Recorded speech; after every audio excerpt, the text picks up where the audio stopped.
깊어져 가고 있는 것 같습니다. 여름이 온 지 얼마 안 된 것 같은 힘든 날이 되었습니다. 오늘 많이 더우셨죠? 네, 별로 안 더우신 것 같아요. 오늘 하루 더웠음에도 불구하고 오늘 이 자리에 잊지 않고 나와 말씀 듣고 기도하는 우리에게 하나님이 응답이 있을 줄로 믿습니다. 오늘부터 금요기도회 때 제가 설교가 돌아오는 대로 다니엘서를 함께 살펴보고자 합니다. 다니엘서가 읽혀졌을 때는 이스라엘 백성이 바벨론에 포로로 끌려갔던 시대입니다. 포로로 생활하던 시대. 그 시대가 힘들었을까요? 기뻤을까요? 무지 힘들었겠죠. 힘들고 어려운 시간, 고난의 그 시기 가운데서 다니엘서는 이스라엘 백성에게 힘이 되었고 고난을 이길 수 있는 희망의 메시지가 되었습니다. 그 말씀을 함께 살펴보면서 우리가 고난 가운데 있지만 희망을 주시는, 소망을 주시는 이 모든 것을 이끌어 가시고 섭리하시는 하나님께 큰 은혜를 받고 그분께 기도하는 우리가 되기를 소망합니다. 그 다니엘서 1장 1절에 보면 이렇게 시작합니다. 보니까 유다 왕 여호야김이 다스린 지 3년이 되는 해에 바벨론 왕 느부갓네살이 예루살렘에 이르러 성을 에워쌌다. 처음에 나오는 것은 성을 에워쌌다라는 말로 표현되고 있습니다. 에워쌌다는 것은 무엇입니까? 공격을 하고 있다, 이런 뜻입니다. 공격받는 성에 있는 사람들의 마음은 어떨까요? 두렵고 떨립니다. 언제 이 성이 무너질지. 또한 성을 공격받으면 그 성의 양식이 떨어져 가기 때문에 불안합니다. 공포 가운데 있습니다. 힘들고 어려운 고난이 있습니다. 이스라엘 백성이 이처럼 힘들고 어려운 고난이 찾아왔습니다. 하나님의 백성임에도 불구하고, 하나님의 자녀임에도 불구하고 그들이 고난받고 있습니다. 고난은 하나님의 백성에게도 찾아옵니다. 이처럼 세상에 많은 사람들이 고난을 당하지만 때로는 생각하기를 하나님의 자녀는 고난을 당하지 않겠구나라고 생각할 수 있지만 성경에 보면 많은 하나님의 자녀들도 고난당하는 사실을 알 수 있습니다. 오늘 에워쌌더니 다음에 있는 것을 보면 그 에워싸움으로 끝났다라는 것이 아니라 함락당했다라고, 완전히 그 성이 정복당했다라고 나와 있습니다. 성경에 보면 에워쌌더니까지는, 주의 백성이 에워쌌더니까지는 우리가 힘들고 어려운 가운데 있었구나 라고 말할 수 있습니다. 그 다음에 성경은 대부분 어떻게 이어집니까? 그들이 기도하니 적군이 물러갔다 라든지, 그들이 함락시키고자 했으나 하나님의 자녀를 함락시키지 못하고 돌아갔다 라든지, 아니면 하나님의 기적적인 일들이 일어납니다. 지진이 일어나서 돌아갔다든지, 다른 적군이 왔다는 잘못된 소식을 듣고 다 물러갔다든지, 아니면 어떤 초자연적인 일들이 일어나서 그 사람들이 결국엔 예루살렘을, 하나님의 성을 함락시키지 못하고 돌아갔더라 라고 많이 나와 있습니다. 그런데 오늘은 어떻게 되어 있습니까? 하나님께서 그 성이, 예루살렘 성이 무너지게 하셨다라는 것을 알 수 있습니다. 무엇을 뜻합니까? 하나님의 자녀가 멸망당하였다라는 것입니다. 큰 충격입니다. 하나님의 자녀의 모습은 어떠해야 합니까? 힘들고 어렵지만 그 고난 가운데서도 하나님께서 살리셨다 해야 아름답게 끝날 텐데, 하나님의 자녀 이스라엘 백성은 아브라함에게, 야곱에게, 모세에게 함께 하셨던 것처럼, 그리고 그들의 축복을 통해 자자손손 내가 너희와 함께 하리라 라고 하셨던 하나님의 백성인데, 하나님의 기르시는 백성인데 결국 그렇게 큰 고난을 당하였다 라고 말하고 있습니다. 이처럼 이해할 수 없는, 우리가 알 수 없는 큰 고난이 그들에게 닥쳐왔습니다. 우리도 예수 그리스도로 말미암아 구원받은 하나님의 백성입니다. 영적인 이스라엘 백성입니다. 때로는 고난이 찾아오고 힘든 일이 다가오지만 우리는 기도함으로 말미암아 그 고난이 물러가게 될 줄로 압니다. 그런데 이상하게 살다 보니까 어떤 고난은 왔다가 그냥 가고, 걱정거리가 그냥 왔다가 가는데, 때로는 이 이스라엘 백성처럼 정말 우리가 감당할 수 없는, 멸망당하는 것 같은 큰 고난이, 엄청난 고난이 우리의 삶에 다가오는 것을 깨닫게 됩니다. 어떤 때는 그 잠깐의 고난이 기적 같은 하나님의 일들로 물러가기도 하고 해결되기도 하지만, 때로는 더 깊은 고난으로, 우리가 감당할 수 없는 고난으로 다가오기도 합니다. 우리에게 닥친 고난들이 얼마나 많습니까? 살다 보면 하루하루가 고난의 연속입니다. 때로는 갑자기 찾아오는 질병으로 인하여서 자신도 힘들게 되고 가족도 힘들게 되고 모두가 슬픔과 아픔 가운데 처하기도 합니다. 때로는 물질적으로 어려움을 당하여서 자신도 자녀들도 다 어떻게 할 수 없는 상황 가운데 처하게 될 수도 있습니다. 또한 사람들과의 관계에서 직장 생활 가운데서도 그러한 일들이 있을 수도 있습니다. 정말 우리의 삶은 한치 앞을 알 수 없습니다. 잠깐의 고난도 있지만 그 고난 가운데서 더 깊은 고난으로, 우리가 이해할 수 없는 고난으로, 하나님의 자녀가 어떻게 이렇게까지 힘들 수 있지? 라는 고난에까지 이르게 됩니다. 그런 일들로 인하여서 우리의 마음이 하루에도 몇 번씩 뒤집어지고 몇 번씩 가슴 아프고 때로는 기도할 수도 없는 그런 힘든 가운데 처하기도 합니다. 지금 이스라엘 백성의 모습이 바로 그러한 모습입니다. 오늘 왜 이러한 일들을 겪어야 했는가? 말씀은 조금씩 그 말들을 이해할 수 있습니다. 2절을 같이 한번 한 목소리를 읽어보겠습니다. 시작. 주께서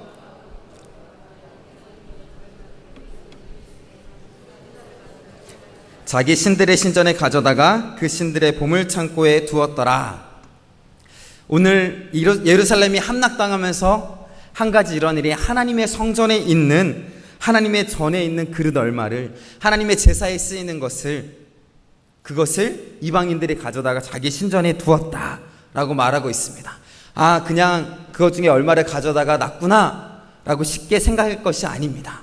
하나님이신데, 이 천지 만물을 지으신 하나님이신데, 그 신의 나라가 멸망당하여서 그 그릇 얼마를 다른 나라의 신 성전에 두었다는 것은 그 신에게 졌다라는 의미로까지 들려지기 때문입니다. 그런데 그것을 누가 하셨다라고 말하고 있습니까? 오늘 보니까 주께서 넘기셨다. 그 고난의 모든 것을 하나님께서 하셨다, 주님께서 하셨다라는 것입니다. 여기에 고난에 한 가지의 실마리가 있습니다. 무엇이냐면, 고난은 누가 주시는 겁니까? 하나님께서 주시는 것입니다. 그 이유가 어찌됐든, 그 방법이 어찌됐든 우리에게 다가오는 고난은 하나님께서 주신다는 것입니다. 때로는 이해가 안 될 때도 있습니다. 어떻게 이런 어마어마한 고난을 하나님께서 주실 수 있으신가? 왜 하나님께서 이런 고난을 주시는가? 그런데 분명한 그 고난에는 이유와 뜻이 있습니다. 그 이유 중 하나는 나에게 잘못된 것이 있진 않은가 돌아보게 하시는 것입니다. 때로는 우리가 고난을 만나게 되면 원망하고 불평하게 됩니다. 그것이 당연한 사람의 모습입니다. 왜 나에게 일어났는가? 나보다 하나님을 잘 믿지 않는 사람들, 때로는 내가 하나님의 자녀인데 다른 세상 사람들은 저렇게 잘 사는데 나한테는 왜 이런 고난이 다가오는가 생각할 수 있습니다. 불평하고 원망할 수 있습니다.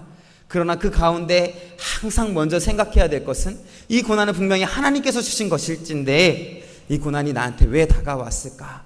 혹여라도 내가 하나님께 잘못한 것이 있진 않을까? 물론 때로는 우리의 잘못이 아니라 또 하나님의 다른 이유 때문에 다른 뜻이 있어서 고난을 주실 수도 있습니다. 그러나 고난을 당하는 사람의 입장에서 항상 먼저 생각할 것은, 나에게 잘못은 없었는가? 내 자신을 돌아봐야 합니다. 또한 의인은 없고 이 세상에 있는 사람들은 모두 죄를 짓고 살아가기 때문에 하나님의 자녀임에도 불구하고 내가 혹여라도 잘못한 것이 있지 않은가, 우리의 삶을 되돌아봐야 합니다. 이스라엘 백성들, 그 예루살렘이 무너진 그 예루살렘에서 살고 있던 이스라엘 백성들은 분명한 잘못이 있었습니다. 그 잘못 중에 첫 번째는 다른 신들을 섬긴 것입니다. 이스라엘은 그 가나안 땅을 차지한 이후부터 끊임없이 이방신을 향하여서 눈을 돌렸습니다. 이제 농사를 지으면서 이 농사가 잘 되기를 원하면서 하나님만을 의지해야 되는데 그 가운데 자꾸 이방신들을 섬겼습니다. 가나안 신인 바알과 아스다롯을 섬겼습니다. 그 가운데 끊임없이 하나님이 경고했지만 그들은 많은 것을 얻기 위해서, 농사를 잘 짓고 싶어서, 60배, 100배 되는 큰 결실을 맺고 싶어서 다른 이방신들에게 눈길을 돌립니다. 그리하여서 이스라엘 백성이 멸망당할 때에 그들의 백성들은 하나님을 섬겼지만 하나님도 섬기고 세상 물질을 향한 세상의 이방신들도 섬기는, 두 신을 겸하여 섬기는 그런 죄악을 범하고 말았습니다. 자신의 욕심을 따라 다른 것들을 바라볼 때, 세상을 바라볼 때 하나님이 아닌 다른 것들을 바라보게 되었고, 그 결과 그들은 하나님의 자녀라고 칭하면서도 그 어마어마한 형벌을 받을 수밖에 없었습니다. 하나님의 징계를 받을 수밖에 없었습니다. 먼저 우리의 삶을 돌아보시기 바랍니다. 이 세상은 자꾸만 하나님을 바라보지 못하게 만듭니다. 신앙생활하기 정말 힘들게 만듭니다. 옛날은 정말 핍박이 많아서 예수님을 믿지 못하도록, 교회에 나가지 못하도록 하는 핍박이 많았는데, 요즘은 교회에 나오지 못하도록 핍박하는 것이 아니라 우리의 눈을 자꾸만 다른 곳으로 향하게 합니다. 더 좋아 보이는 것, 더 큰 것, 더 아름다워 보이는 것, 나의 마음이 움직이게 하는 것, 그래서 하나님만을 바라보지 못하고 하나님을 섬기지 못하고 자꾸만 세상을 바라봅니다. 그래서 하나님만 섬겨야 하는 우리가 자꾸 세상을 섬기게 되고, 나의 모든 것을 다해서 하나님을 섬기고 하나님께 드려야 되는데 자꾸만 세상적인 것에, 그것에 얽매여서 신앙생활을 하지 못하는 모습이 우리 가운데 있습니다. 때론 우리 가운데 고난이 찾아올 때 그러한 것이 있지는 않은가, 내가 세상을 바라보며 살다가 그러한 일이 나에게 닥쳐오진 않았는가 한번 생각해 보아야 될 것입니다. 두 번째, 그들은 바른 예배를 드리지 못했습니다. 그들에게 예배의 모습은 있었습니다. 그런데 그 모습 가운데서는 형식만 남았습니다. 오죽하면 선지자를 통하여서 유다 백성에게 하나님께서 너희는 더 이상 제사를 드리지 말라, 내가 그런 것들을 기뻐하지 않는다라고까지 말씀하셨습니다. 그 예배에는 진정성이 없고 그저 형식적으로 왔다가 자신이 드릴 의무에 그냥 일부분만 태워드리고 그냥 형식만 남은 그 예배의 모습 가운데서 예배가 살아있지 못하고 자신의 진심이 들어있지 않은 그 예배 가운데 하나님 기뻐하지 않으셨습니다. 그리하여서 할례 받은 백성, 하나님의 자녀인 그 백성에게 너희는 육체의 모양을 내지 말고 할례를 받지 말고 마음을 찢으라, 마음의 할례를 받으라 라고 말하였습니다. 우리의 예배의 모습을 살펴보기 원합니다. 예배 가운데 정말 진심이 있습니까? 하나님께 드리고자 하는 마음이 있습니까? 말씀을 사모함이 있고 이 말씀을 통하여서 내가 하나님의 말씀이 무엇인가 깨달아야겠다, 하나님의 말씀대로 살고자 하는 그 말씀을 들어야겠다, 예배를 통하여서 내 삶이 변화해야 되겠다라는 정말 영과 진리로 드리는 진정이 우리에게 있는지 살펴보아야 할 것입니다. 바른 예배가 드려지지 않으니까 그들의 삶에는 바른 삶이 없었습니다.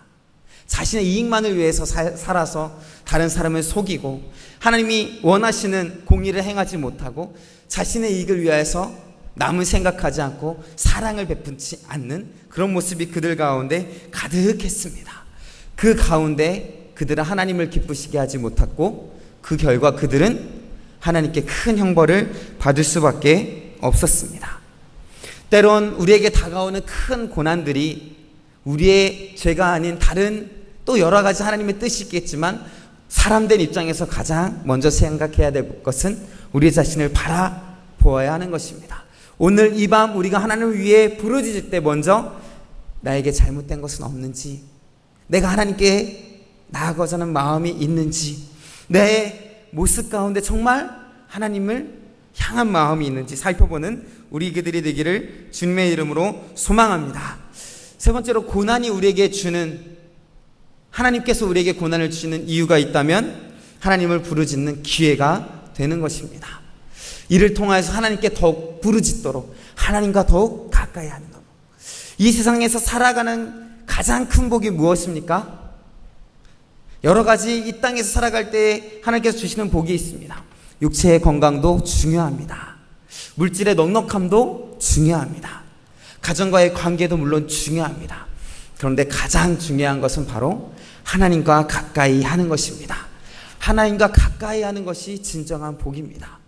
세상을 바라보면 세상 사람들이 말하는 복은 물질에 있고 건강에 있고 세상의 다른 어떤 것에 있지만 믿는 사람에게 있어 가장 큰 복은 하나님과 가까이 하는 것인 줄로 믿습니다. 다른 것이 아무리 많다고 해도 하나님과 내가 멀어져 있으면 그것은 아무 소용이 없습니다. 하나님은 그것을 깨닫게 하시려고 우리와 더욱 가까이 하시기 위해 때로 우리에게 고난을 줍니다. 우리는 언제 가장 하나님과 가깝게 됩니까? 때로는 고난이 다가왔을 때, 아플 때, 힘이 들 때, 그때 하나님과 가장 가까이 하게 됩니다. 우리 어린아이들이 부모님께 가장 먼저 달려올 때가 언제입니까? 다쳤을 때, 아플 때, 배고플 때, 때로는 말도 안 듣고 오라 그럴 때도 안 오는데 배가 고프면, 어딘가 다쳤으면, 힘들면 엄마에게, 아빠에게 다가오는 모습을 볼 수 있습니다. 사람도 마찬가지입니다. 힘들고 아프고 어려우면, 자신이 해결할 수 없는 문제에 이르면 하나님을 찾게 됩니다. 이스라엘 백성이 이렇게 멸망당하였을 때 그들은 깨닫기 시작합니다. 나의 죄 때문이구나. 그러면서 하나님을 향하여서 부르짖기 시작합니다. 바로 하나님께 가까이 하기 위해서, 하나님이 더욱 우리를 부르시고 우리와 함께 거하시기 위해 때로는 고난을 주십니다. 고난이 다가오면 힘들고 어려운 가운데도 소망을 가질 것은, 하나님이 나를 버리지 않았구나, 하나님이 나를 가까이 하시기 원하는구나, 내가 부르짖기를 원하는구나 라고 깨닫고 더욱더 힘써 기도하며 하나님께 나아가는 우리가 되기를 주님의 이름으로 소망합니다. 오늘 예루살렘이 무너졌습니다. 하나님의 성이 무너졌습니다. 성전도 무너졌습니다. 성전에 있는 기구들은 바벨론 땅으로, 이방신의 신전으로 들어가게 되었습니다. 오늘 말씀해 보면 왕이 무너졌습니다. 그리고 힘을 완전히 잃어버린 나라가 되었습니다. 나라가 완전히 끝났습니다. 백성들은 포로가 되었습니다. 다 이제 끝난 것만 같았습니다. 우리가 고난 가운데서 때로는 이처럼 끝난 것처럼, 이제 다시 살아날 수 없는 것처럼 보입니다. 오늘 다니엘과 세 친구들, 그 이름을 살펴보면 그 이름 하나하나가 정말 귀한 이름인데, 다니엘은 하나님은 나의 심판자이다, 재판관이시다 라는 뜻이고, 하나님은 하나님께 사랑받는 자, 미사엘은 하나님과 같은 자가 누구인가, 아사랴는 여호와는 나의 도움이시다, 이런 이름을 갖고 있었는데 그 이름들을 바벨론 사람들이 다 바꿉니다. 벨드사살은 바알의 은총을 베푸는 자, 사드락은 태양신에게 비추인 자, 메상은 여신의 아들, 아벳느고는 느고라는 지혜의 신의 노예라는 이름들로 다 이름을 바꿉니다. 완전히 그 나라에 대한 것을 잊게 하려고 완전히 무너진 이스라엘의 모습을 보게 됩니다. 그런데 하나님께서는 그 무너진 곳에서도 새로운 싹을 준비시킵니다. 오늘 말씀에 보면 3절, 4절, 5절을 읽어보면 하나님께서 어떻게 그들을 준비시키는가 알 수 있습니다. 우리 3절부터 5절까지 말씀을 한 목소리 함께 읽겠습니다. 왕이 환관장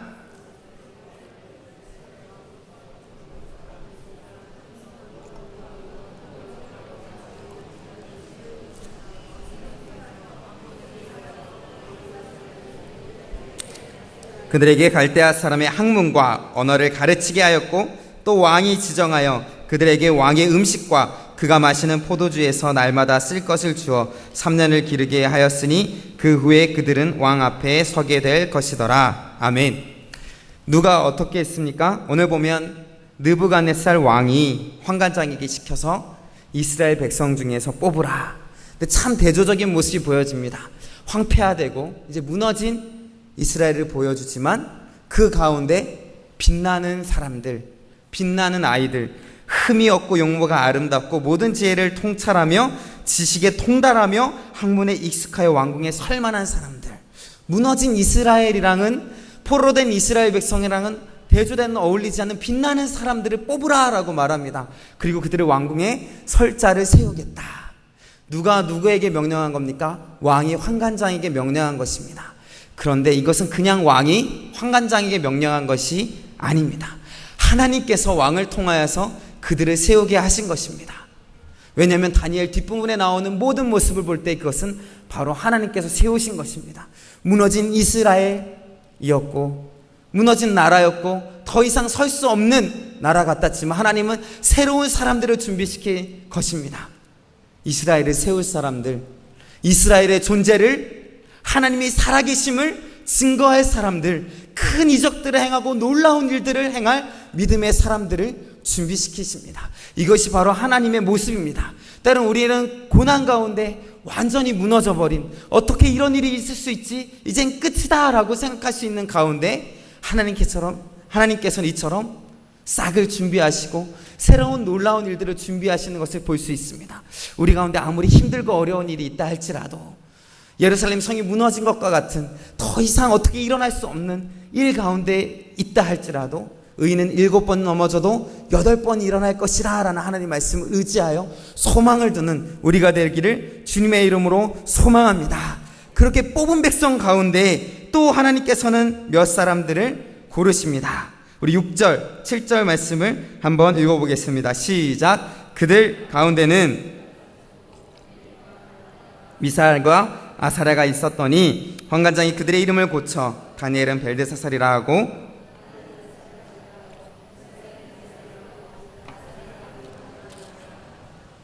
아멘. 따로 세 사람을 명칭합니다.